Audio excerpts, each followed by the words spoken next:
తెలగానమ్మున గడ్డిపోచయును సంధించన్ కృపానమ్ము.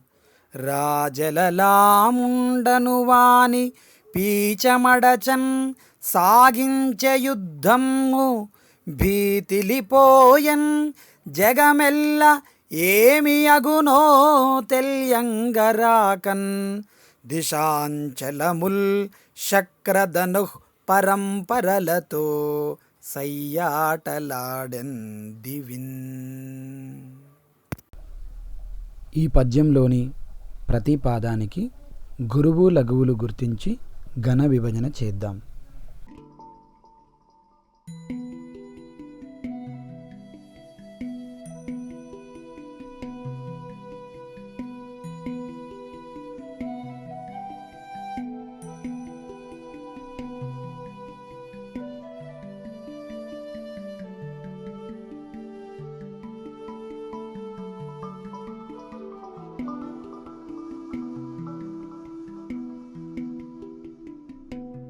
ఈ పద్యపాదాన్ని గమనించారు కదా.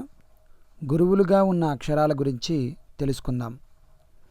గా అనే అక్షరం దీర్ఘాక్షరం కాబట్టి గురువయ్యింది. అణ తరువాతి అక్షరం ము ద్విత్వాక్షరం కాబట్టి అణ గురువయ్యింది. గా కూడా దాని తరువాతి అక్షరమైన డి ద్విత్వాక్షరం కాబట్టి గా గురువైంది.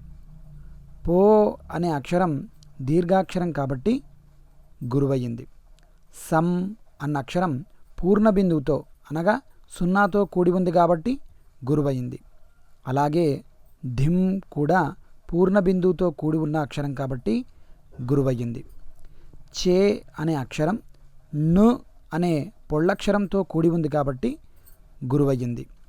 పా అనే అక్షరం దీర్ఘాక్షరం కాబట్టి గురువయ్యింది.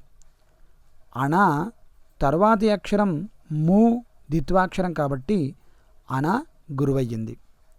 రా దీర్ఘాక్షరం కనుక గురువయ్యింది. ఈ గురువులు కాకుండా మిగిలిన అక్షరాలన్నీ కూడా లఘువులుగా గుర్తించబడ్డాయి.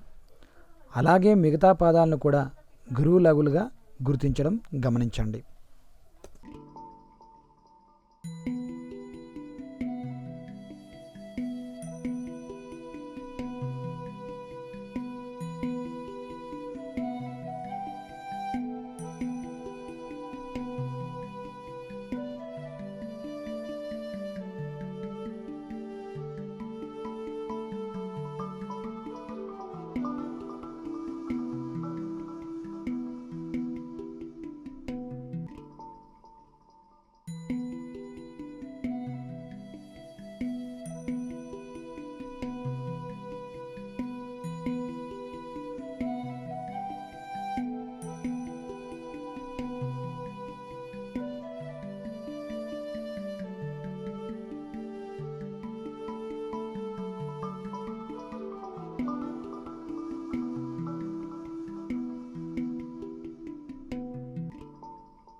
గురువులు లఘువులు గుర్తించాం కదా.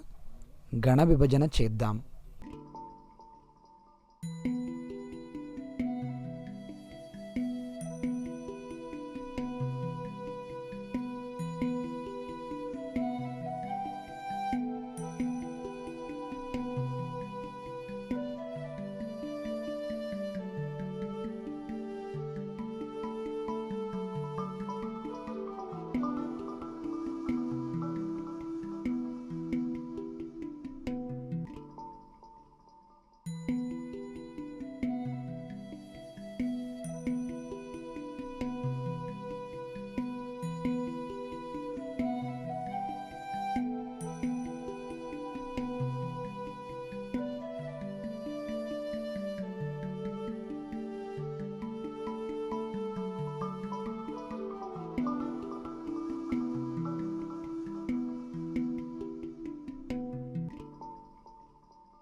లా అనే అక్షరం ప్రాసనియమంగా ఉంది.